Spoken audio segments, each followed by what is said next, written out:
you ever think that you'll become a pro gamer? No idea, man. No idea. Played some MS Paint. Played some MS Paint. Was it competitive? Yeah. I mean, I hear that was very cutthroat.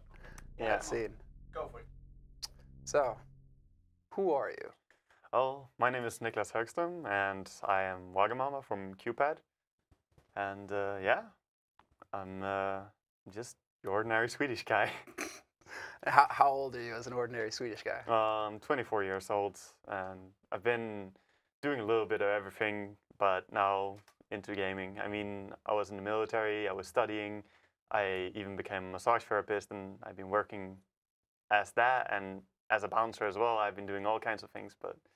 So you have a pretty diverse past. Where did you spend most of your life then? Were you in southern Sweden? Is that it? Yeah, I grew up in southern Sweden, and I was born and raised.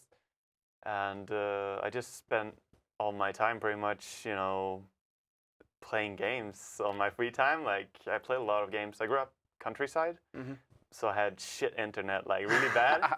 And, you know, when I was really young, I didn't even have a PC on my own, so I had to steal my brother's PC when he was not on it. But, yeah, I don't know. So when you were young, what did you want to do when you grew up? Was it always like, you know, focused on PCs, or did you have something else going through your mind? There was never a major plan for me. Like, I didn't really think too much about it. In my family, we didn't really have any pressure, like, what do you want to be or anything like that. Or I didn't really have any dreams either. Like, sounds very sad all of a sudden. Well, it's not that it's sad. More like I spend time thinking about what I was doing right now, not what I'm gonna do in 10 years. So present oriented. Yeah, I'm pretty much still like that, I must say. It's yeah, I focus on. So you played a lot of games. So you were around the PC a lot, but you mentioned that you were also a bouncer. You were a physical massage therapist. Yeah. You were also in the army, weren't you? Yeah. The army is, well, that was sort of mandatory in Sweden. If you you went to this exam, and if you passed the tests they did on you, then you have to go. But I wanted to go for sure to the army, and I served as a military police for 11 months. It was the worst and the best time of my life at the same time. Right, so why the worst and why the best? Well, first off, like the first 2 weeks of army, we were like 57 in my platoon when we started. After 2 weeks, we were down to like 48 because people cut, they couldn't make it. Because they start by breaking you down, and then it's like after a month or two, it starts becoming a little bit more acceptable, but still a lot of hard work. And then the last few months, people don't do shit, you know. Then it's like, oh, we out of here. So is it the military stereotype where they just sit around the gym all day and pump iron? Not really. Like, we had a really diverse service as military police. We did a lot of things in Stockholm. Like, we did traffic control. We did the Royal Guard riding up to the castle. So we actually had 4 months of, you know, of stable service. That was fun. I heard a rumor. Is it true that they only keep one bullet in the rifle when you're guarding the palace? Or are the rifles even loaded? Well, they are loaded. They're loaded. It's different because some people, if you're a military police, you ride up with a Mauser, an old gun, and you actually do have ammo. But yeah, it's people don't think that the gun is loaded. It's kind of funny. And they don't think that it actually work when they see one of those things. My gun was from 1895.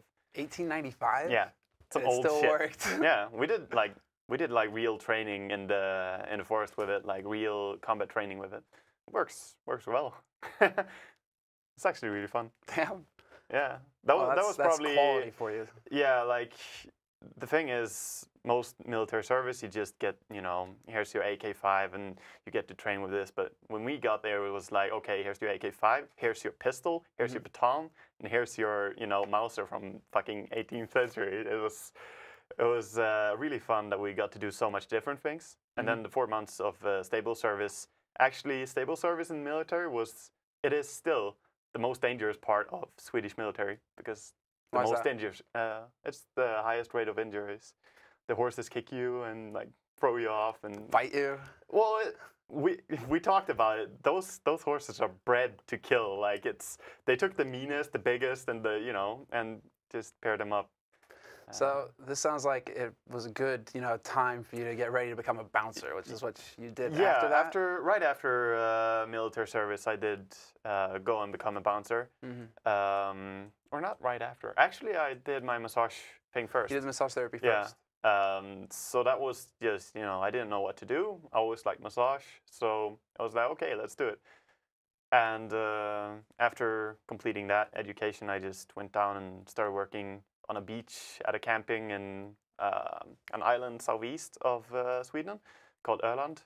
And just worked on a beach there. It was very nice. As my own company, not employed. Sounds like paradise. Yeah, it was. It was. Really. Just a quick question. Have you ever met Martin at DreamHack? Yeah, I met him. He's really, really good. I talked to him a lot. I gotta meet him again. It's like the old guard meeting the young. You're asking for tips and tricks. He's completely amazing. Really good guy. Yeah, he is awesome. Yeah. So, to me, it sounds like you've had quite a diverse, list of experiences in your life. What led you? What was the step that you made to get into the gaming? Like, what led you into the professional gaming scene? Well, for me, even before Army, like when I was around 15, must have been, or 14, 15, I started playing Dota. So it's a long time ago. It's like going on, 8, 9 years? Yeah, closing up on 10, I guess. Like the first versions of ROC Dota. And I just played it back when you had to wait 15 minutes to find a server. Like you sat and clicked the refresh button on Battle.net, But on 56K, and my bills were fucking high, and my parents didn't like it, but they were pretty mad. But as for going into esports and actually competing, it was because I played so much. I thought it was really fun, so I played more and more. Then you get good, and then you want to play against better people. So then you start a team, and I just ended up, finding other people who were also very motivated, and it kind of came natural to start playing all the tournaments. So would you say that you always had this kind of competitive streak in you? Yeah. Yeah. This definitely fed into that. Yeah, it's in my family. Yeah, we didn't ask. Do you have, brothers and sisters? Like, did you grow up with a big family? I have 2 brothers and a sister, and all of them are older than me. And so I'm the youngest. Yeah, you're the young buck. Yeah, but my oldest brother is 9.5 years older than me, so he was always my idol and my inspiration, and he is ex-military, and he went to US, and he went on actual service for the Swedish Army. But he was always like a huge inspiration for me to do better, and he was good at running. So when I was 12, he picked me up and said, "Hey, you're gonna run." So I was 12 when we started running for real, and I ran 20 kilometers first time when I was 12 in one go. Jeez. And he just, he brought me out there to do something because he knew I always play games and I don't do shit, I had a dog that I went out running with some, but I didn't really do anything actively. So he got me into that, and my poor dog, she was like, "Yo, this kind of long run." This is hardcore here. Yeah, luckily she was a Doberman, so she was kind of big and strong. She could handle it. But she got pretty pissed at him because we started running, and in the start, she was really excited about running, so she started pulling, and I had this leash connected to around my waist, and she started pulling, and it goes faster, and then when we ran like 15 kilometers, then she starts getting tired, like really tired, and she's like, "Fuck you! Why did you bring me out here?" The roles reverse. You're the one who's pulling her. Then she starts like sacking up, and I'm like, "Come here, you!" And it was a lot of fun. She was the best of dogs you could have. And you also work out a lot too, don't you? Yeah, I try. Like, you gotta. I mean, this is thanks to my brother. He got me into working out and everything. He got me to try MMA and different stuff. I did, when I was a kid, I did jiu-jitsu, but that was just, to do something. My mother got me into that. But she doesn't really like the fact that he is competing in MMA, and he got me into the club and working out there. It's kind of rough workout. Yeah. Like, well, MMA, it's not that it's high risk or anything, but just the fact that going to a gym with friends or whatever and working out, that's like a 1/10 of a pass at the MMA club. It's just insane how hard you have to push yourself there. Like, every single workout, people throw up. Like, 3 people go to the toilet and throw up. It's casual there. So I really love working out, and I probably should find some makeup up here because I'm just working out with weights right now and running some. It's kind of boring. Yeah, you know, you were acting like a kid at Christmas the other day because a kettlebell came Yeah, I got my kettlebell, and sadly it was a 12 kilos instead of a 16, but I just, you know, I decided that I will buy a new one in a month or two instead. Yeah, work your way back up again. Yeah. So, but it's just, you know, gotta try and stay active. If you're gonna have a gaming career and just sit by your computer all the time, right. You're gonna have to try and do something else. So did you say all this is feeding into the team now, all the competitive? Because you are the team captain after all. Yeah, well, so. it's kind of mixed now as team captain as far as that goes. I guess I have the most authority in the team, but as for drafting and in-game commands, it's interesting right now because we have some different things we're trying out. But definitely I think I have like pretty good authority over the team. I was the team captain before at least. How do you feel? Who's calling the shots then in a team? So is it just because well, you know usually we if you're found that it's playmaker? hard for the solo laners or the carry to actually do too many of the big important calls because they don't have enough time to watch the map that much. So I mean, a lot of people know this already. Most of the teams have a support as their captain. Right. And we're trying out having Mini, he's also great at calling shots. He is the shot caller in fights already. He was before.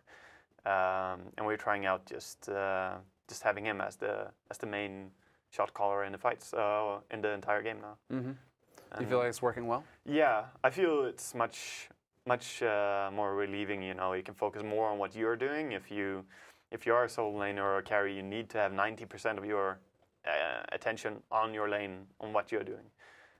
And then some attention on how the game is faring. But you can't really know everything as a solo laner. It's very hard. As a support, though, you have more time because you move around the map ganking. Then you have time to look at everyone, where they are, what the farm is of every single player in the game. And it gives you a good idea of what you should be doing. And that's where having a solo lane or a carry as a captain is bad, because if you say, oh, we should be doing this, but you don't know that, you know, that guy picked up an item, could be bad. Right. So you, Mini, Select, and Singh have been at the house for a while now, but since you moved here, you finally have Jerax with you. Jerax, so yeah. how do you feel it's going now that you know the full team is here together? It's very nice. Yeah. It's so much better having everyone gathered, and I feel that the play is it's starting to go better, and we can actually work on things much easier when we have all 5 here. And it's a good atmosphere as well. Like we're all doing really well in terms of getting to know each other better. So you feel like you're all getting on the same page now? Yeah, I think so. I mean, it's good to have some different opinions because then you can actually think about something before you just say, oh, that's good, let's go with that. So I think we have the right mix in there. Maybe Jerax is the questioning type more in our team. Okay. So he will actually make us think twice, is it really good? And most of the times, I mean, we already agreed, most of us, that, you know, we should do this. And he says something like, yeah, but what about, you know, X, Y? Is this happening when you're going over replays, or is this happening live in the game? Both, actually. Both. Yeah, and even considering strategies. But I really like it. It makes it... well, he sounds like the balances, you know, like yeah, you have the team on one side, but he's willing to take that. I don't want to, like, it's not at all about proving someone wrong and that he thinks different than us, but he brings up the stuff that could be, and most of the times it isn't, but some of the times it actually is like, oh shit, you're completely right, and we agree to that, and we change our idea, which is amazing because sometimes we would miss that. All right, well, I think we're going to wrap it up, but before we do that, could you sum yourself up for me in one sentence? One sentence? Well, I guess I'm pretty easygoing, but when it comes to tournaments, I'm really competitive, and I just, you know, that's it. All right, thanks.